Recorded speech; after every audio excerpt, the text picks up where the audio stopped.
introduced this idea about 6 or 7 years ago that we'd go into hydroponic strawberries, which is actually reusing the water rather than just using it and letting it run off into the ground. Now, we plant about 9,000 plants every year. Yeah, this is our 5th year of strawberries.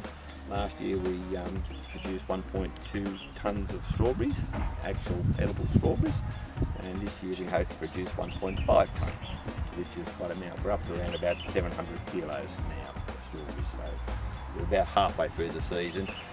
Strawberry plants traditionally go for about 3 or 4 weeks, and then they have 2 weeks downturn, which is what you'll see at the moment because there's not a lot of ripe strawberries.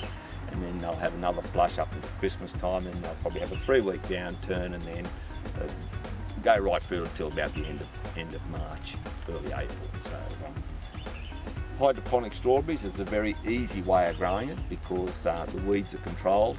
They're all above the ground. They're at an acceptable height to pick the strawberries rather than on the ground.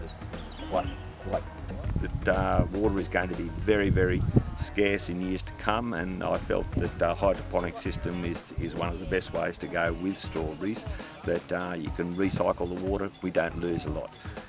When we had the wholesale nursery, we're using 125,000 litres a day. We're now using about 2,000 litres of water a day, so that is quite a saving for us, but it is a saving on the environment as well.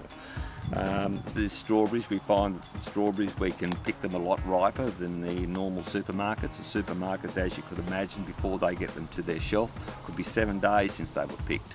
Strawberries do not sweeten up with their after they've been picked. So we just find that we can get them out a lot fresher and a lot easier to people. We try not to use a lot of chemicals on the strawberries, as we feel we can have probably not a perfect strawberries like the supermarkets have, but we have a sweeter and a nicer tasting strawberries. Strawberries are one of the only fruits that actually have their seeds on the outside of their fruit, whereas most have their seed in the centre or mixed through the fruit itself. Strawberries have one of the only fruits that have their seed on the outside, and you can see with the little yellow specks there, that is the actual seed on the outside, whereas most fruits have their seed on the centre, like apples and pears and things, they have them right in the centre core. And this is probably the reason why they are very prolific in growing. Normally strawberries do grow from rhizomes, or just rhizoids I think it's called, or just sending out runners, and they go into the ground. As you can see with hydroponic, you can't get the new runners from the strawberries because there's nowhere for the runners to go.